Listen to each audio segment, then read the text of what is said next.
Yan yung mga people. Good morning sa ating lahat. Tingnan nyo people.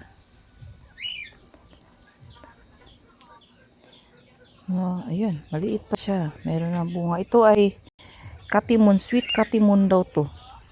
Ito naman ay king mango. King mango. Ayan, may mangga na sa dulo. Ayan na. No? King mango. Talagang lumaylay na. So, dito rin mayroon na. King mango. Yung sweet katimun ko, ang dami. Dami niya, oh. Dito sa ita. Dalawang bunga. Tigdadalawa lang sila. Siguro malaki din to. Ito, dalawa din, oh. Yan po ang sweet katimun na mango. So, yan, marami to people. Marami siya. Ang iba, wala. May iba na halos meron, no? Yan po. Ito din po ang aking prutas na kala mo apple, no? Ang ganda ng ano na. Ito po ang Granada o Pomeranda.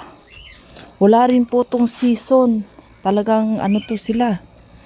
Bulaklak ng bulaklak lang yan. Namumulak na naman siya. No? Bumunga na naman siya. Dami niya bunga. Namumunga na namumunga. Oh. Yan po ang kagandahan sa atin pagka tayo ay may tanim, may aanihin. No? Dami ko din to. Queen. Ito naman si Queen Mango. Ang Queen Mango. Tsaka yung mga papaya ko dito people. Queen Mango, marami pong bunga. So, maraming salamat mga people. God bless.